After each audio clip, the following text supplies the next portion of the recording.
Allá el hermano está con el micrófono. Usted puede preguntar. Voy a aclarar algunas cosas. Hermano, primero, no hay preguntas tontas. Puede ser que hayan tontos que no pregunten, eso sí. Pero preguntas tontas no hay. Padre. Segundo, yo trataré de dar respuesta.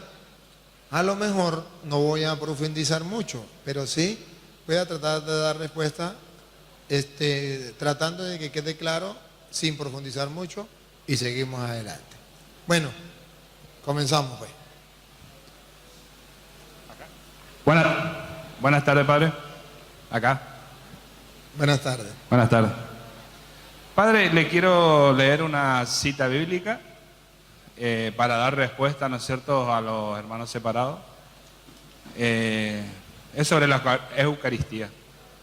Hoy estábamos compartiendo Hebreos 10 y leímos del 1 al 10. Y ellos se prenden de esta cita que es del 11 en adelante. ¿Quiere que lea, padre? Sí, y ustedes lo van a escuchar a qué se refiere. Ustedes van a oír que los sacerdotes no tienen poder para perdonar pecados. Y esta la toman los hermanos protestantes. Pero ustedes ya acaban de escuchar y la vamos a aclarar, de nuevo se la vamos a aclarar. Vamos a oír lo que dice y vamos a ver de qué sacerdotes está hablando. Hebreos capítulo 10, versículo 11. 11. Cualquier otro sacerdote se presenta cada día para celebrar el culto. El culto lo celebra el sacerdote. Y todos los días en el Antiguo Testamento se presentaba el sacerdote para ofrecer culto. Observen algo, por favor, que está hablando del sacerdocio del Antiguo Testamento. Lo van a observar, porque Hebreos tiene la ventaja de que pone en la balanza, en un lado, el Antiguo Testamento, y en otro lado, el Nuevo Testamento. Aquí los antiguos sacrificios, aquí el nuevo sacrificio. Aquí el antiguo sacerdote, aquí el nuevo sacerdocio. Aquí la antigua alianza, aquí la nueva alianza. Entonces, tiene la ventaja que la ponen los dos. En la primera del Antiguo Testamento está hablando de los sacerdotes de la antigua alianza. Pongan cuidado, repítanlo y sigue. Cualquier otro sacerdote se presenta cada día para celebrar el culto y ofrecer continuamente los mismos sacrificios que nunca pueden quitar los pecados. Entonces, está hablando del sacerdocio del Antiguo Testamento que ofrecía sacrificios de animales, sangre de animales que no tenían poder para perdonar pecados. Ahora escuche el Nuevo Testamento, pongan cuidado. Dale. Continuó. Ahora no, ahora el nuevo, pongan cuidado al nuevo. Cristo, por el contrario, observan ustedes dónde está la raya que divide el antiguo y del nuevo. Cristo, por el contrario, aquí está la raya, después de Cristo, de modo que estaba hablando antes de Cristo. Los sacrificios antes de Cristo, ya lo leímos, que eran de animales, de toros, de ovejos, de animales, y esa sangre de animales no tiene poder para perdonar pecados. Cristo, por el contrario, dale. No ofreció más que un sacrificio por el pecado. Ya no ofreció sacrificios de toros, por eso usted nunca va a ver en la misa a un sacerdote degollar un animal. No, porque por el contrario se ofrece ahora en el Nuevo Testamento un único sacrificio, el de Jesucristo. Entonces, el hermano separado viene a decir que aquí se trata del sacerdocio del Nuevo Testamento. No, porque Cristo, por el contrario, ofreció un único sacrificio, siga. Y se sentó para siempre a la derecha de Dios. Siga. Únicamente espera que Dios ponga a sus enemigos como astrado de sus pies. Entonces, observen cómo ya en el Nuevo Testamento cambia la cosa. Entonces lo que pasa es que el hermano separado escucha la palabra sacerdote y dice, los sacerdotes del Nuevo Testamento. No, porque ahí está muy claro, antes de Cristo y después de Cristo. Antes de Cristo, sacerdotes a la manera de Aarón, que ofrecían animales, derramaban su sangre y eso no tenía poder para perdonar pecados. Cristo, por el contrario, ofrece un único sacrificio que sí tiene poder para perdonar pecados. Y ese es el que ofrece el sacerdote del Nuevo Testamento, a la manera de Melquisedec. Ajá, muy bien. ¿Cuál era la pregunta? ¿Esa era la pregunta? Sí, y dice, con esta única ofrenda Con esa única ofrenda, la de Cristo, ha hecho perfecto de una vez para siempre a quienes ha sido consagrado a Dios. entonces se cumplió. ¿Se acuerda lo que decía en el versículo 10? Con esta ofrenda Dios nos hace santos. Esta es la voluntad de la que hablamos. Por medio del cuerpo de Cristo quedamos santificados.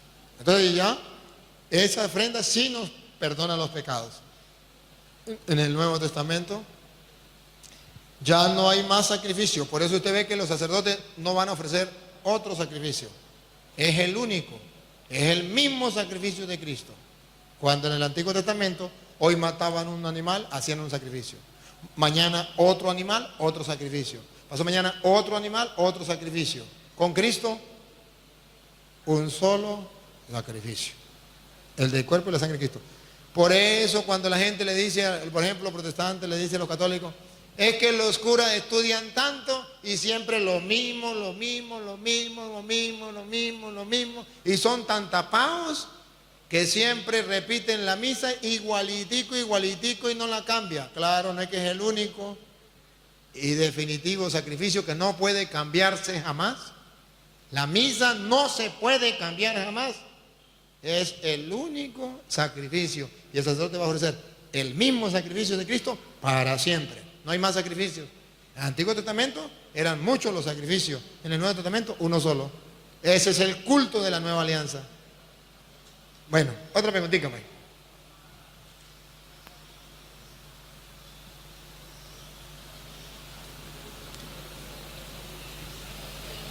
Yo creo que mejor será que así, mire Juan, Pedro, que usted se ponga con el micrófono aquí y el que va a preguntar que haga la cola para no perder mucho tiempo. Quería en realidad hacer 3 preguntas por ahí referidas a la Eucaristía. Por ahí, si uno, ¿hasta cuántas veces se puede?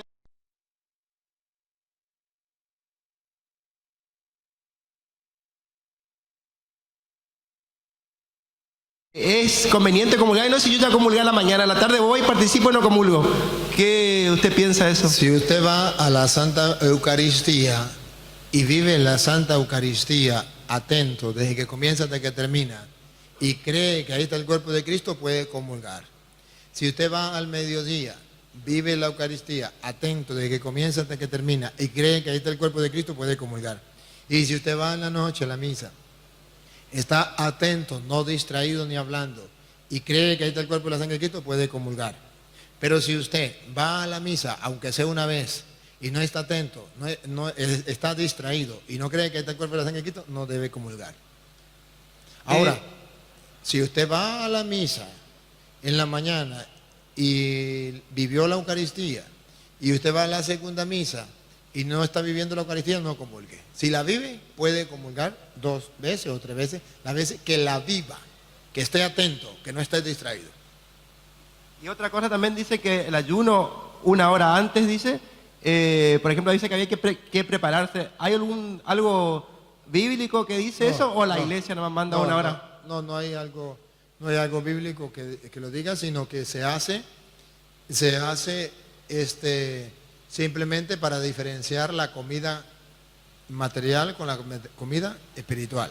Pero conmigo no tienen problema, porque cuando yo predico 1 hora, pues ya el ayuno está desde que comenzó hasta que la hora la misma. Sí.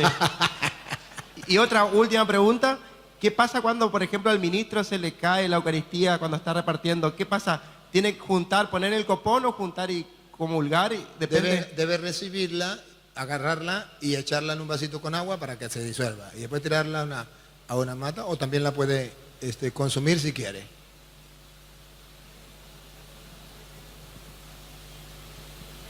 Pónganse aquí con el micrófono y el que quiera se adelanta y hace la colita ahí. El que quiera hablar después de ella, hace la colita ahí. Bueno, buenas tardes, padre. Buenas tardes. Yo soy Felipa de Posadas. Y ¿Ah? soy Felipa de Posadas. Quería preguntarle, padre, por ejemplo, hay una parte de la palabra que dice que todos, maestro, le dice, maestro, estamos curando, vimos que hay otros que están expulsando demonios en tu nombre. Dice, y Jesús dice que el que nos junta con él desparrama. ¿Qué quiere decir ese texto bíblico? Búsquelo, creo que está en San Marcos capítulo 9, versículo 38. Si no es San Marcos, es San Lucas, pero uno de los dos. El que nos junta conmigo desparrama. ¿Qué quiere Vamos a decir? ver. Bueno. No, porque que el que no junta conmigo desparrama significa que no está conmigo, está contra mí. Pero ese texto lo podemos leer para ver qué es lo que dice. A ver qué dice. Los ayudantes, ¿qué pasó? Lucas dice 9:49. A ver. Los ayudantes, ¿qué pasó? Me fueron los ayudantes. Renunciaron al cargo. ¿Qué dice allí? A ver, ¿qué dice 9:49 de Lucas, San Lucas? ¿Qué dice el hermano allá que es 9:49? ¿Lucas cuánto? Dice el hermano allá que es Lucas 9:49. También se lo dice San Marco, pero vamos a ver si es el de San Lucas que él dice. San Marco también lo dice. Pero vamos a leer cualquiera de los dos.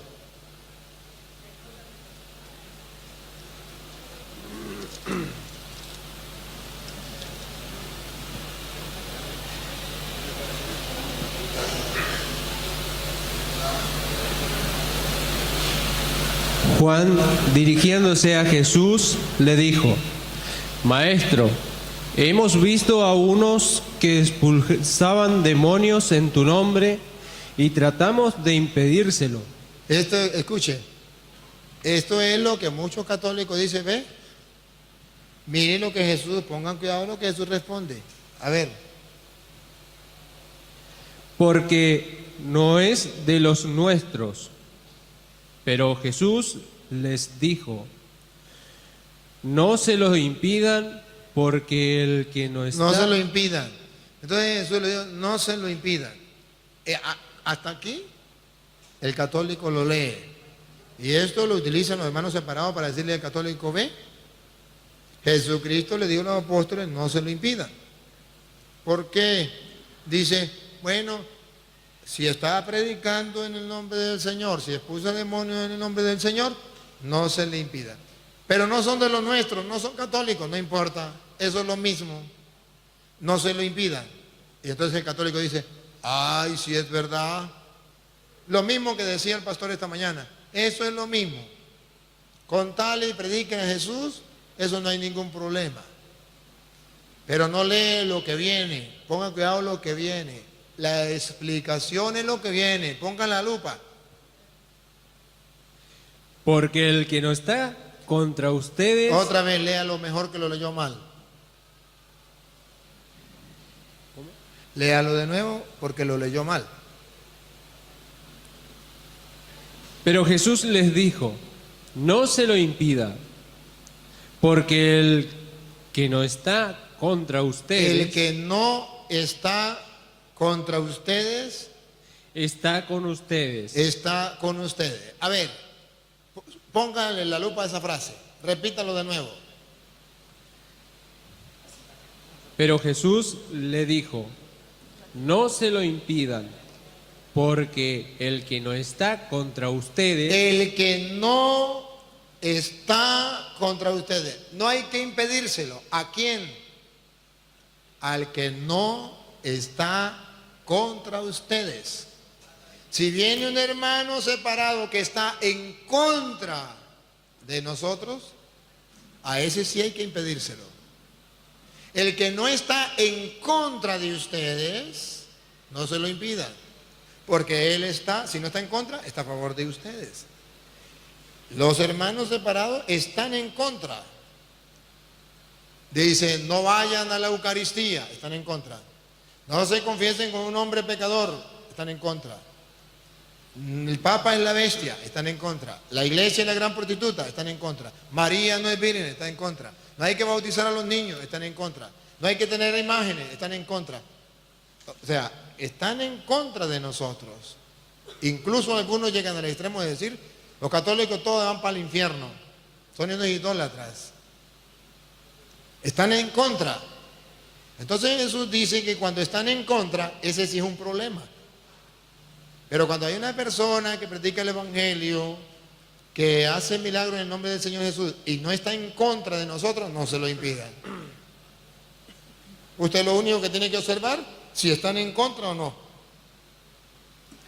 Ojo, observar. Porque cuando un hermano viene a predicarles a ustedes, le dice, esto es lo mismo, nosotros no estamos en contra. ¿No escucharon al pastor ahí? Eso es lo mismo, nosotros no estamos en contra. Ustedes pueden ser católicos, pero hagan las cosas bien. ¿Creen que eso es la predicación de ellos cuando le hablan a la gente realmente? Lo dice porque está aquí conmigo para que yo no le diga nada. Pero cuando están en contra, dicen la Iglesia Católica es la gran prostituta, el Papa es la bestia. Si ustedes están en la Iglesia Católica se condenan, se van para el infierno, porque ustedes son unos idólatras. Y si fuera lo mismo, entonces ¿por qué el pastor no se viene a la Iglesia Católica? Eso es lo mismo. Entonces ¿por qué no nos deja tranquilos en la Iglesia Católica? ¿Por qué anda predicándole a los católicos? Déjenlo tranquilo, eso es lo mismo. La religión nos salva. Nosotros creemos en Cristo. Nosotros confesamos. Díganme, ¿qué hacen ustedes en la misa cuando rezan el credo? Creo en Dios Padre Todopoderoso, Creador del cielo y de la tierra. Observe lo que viene. Creo en Jesucristo, su único Hijo, nuestro Señor. Entonces los protestantes dicen, confiese con sus labios y cree en su corazón que Cristo es el Señor. Todos los domingos lo hacemos públicamente. Pero como ustedes no van a misa, no escuchan que nosotros los católicos lo confesamos públicamente, con nuestros labios y nuestro corazón. Entonces dice, vente conmigo, confiesa que Cristo es el Señor. Chico, si usted fue católico, todo el tiempo tuvo que haber escuchado que los católicos confesamos, sin miedo, sin pena y en alta voz, que Cristo es el Señor. Es una mentira. Ellos no quieren que nosotros confesemos que Cristo es el Señor porque ya lo hacemos. Ellos quieren que usted meta protestante y punto. Pero si le dicen a usted, mire, vengo para que deje su iglesia y se meta con nosotros, lo más seguro es que usted le diga, lárgase de aquí.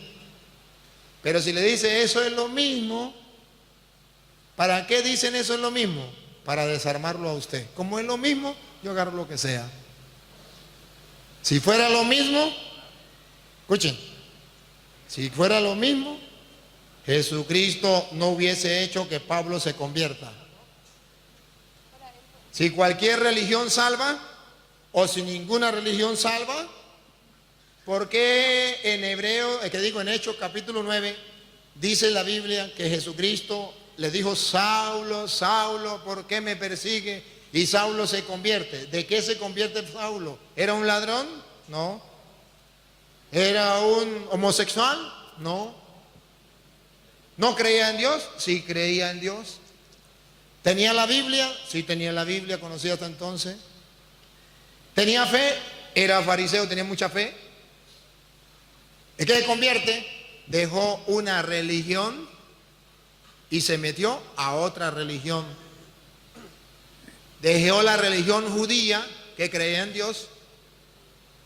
Si ninguna religión salva, ¿por qué Jesucristo no dejó a Pablo en la religión donde estaba?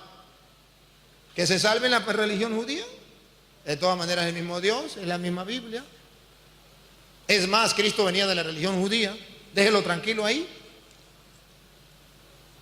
Y el mismo Pablo da testimonio y se arrepiente, porque él había estado persiguiendo a la iglesia de Jesucristo.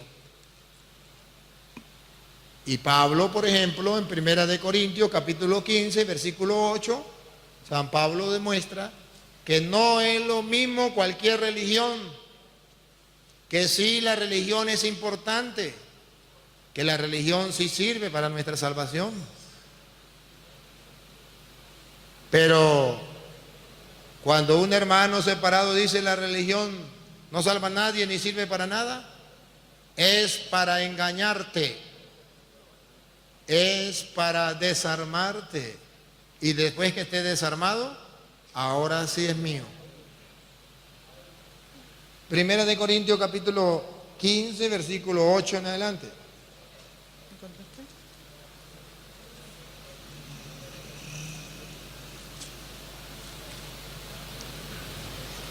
Por último, se me apareció también a mí que soy como el fruto de un aborto, porque yo soy el último de los apóstoles y ni siquiera merezco ser llamado apóstol, ¿Por qué?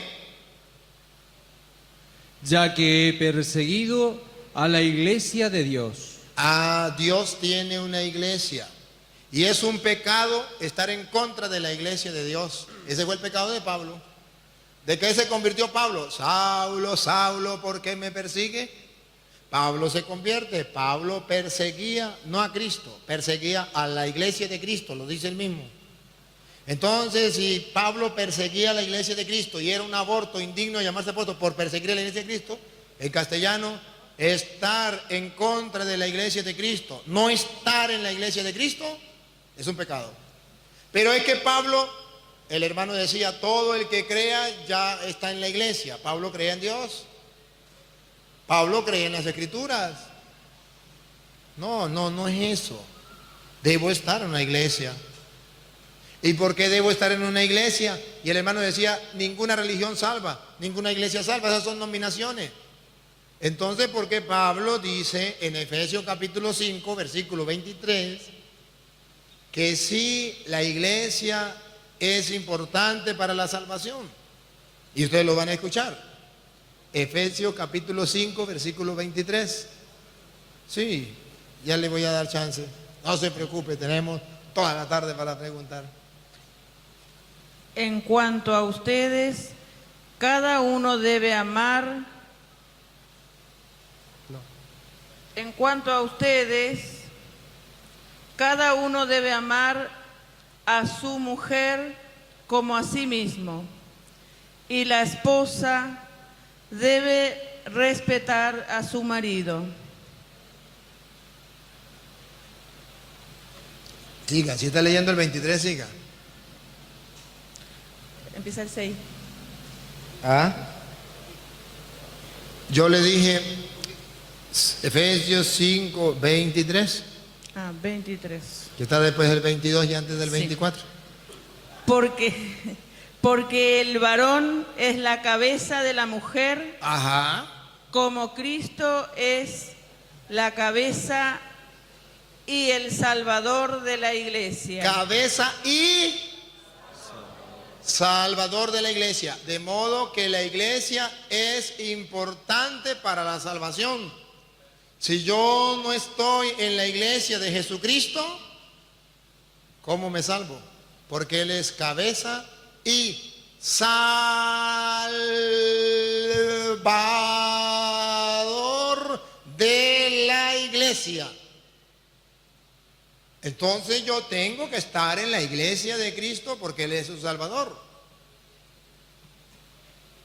Decir que la iglesia no salva a nadie es una mentira, es un error. Decir que la iglesia soy yo, como quiso decirlo el hermano, porque yo soy templo de Dios. No, yo no soy la iglesia, porque el día en que yo me muera, se acabaría la iglesia. No, pero entonces queda Él, que Él también es iglesia. Entonces no diga que yo soy la iglesia, diga yo soy una iglesia. Si yo me muero queda la otra. Pero Cristo fundó una iglesia y esa iglesia sirve para la salvación, porque Cristo viene a salvar la iglesia.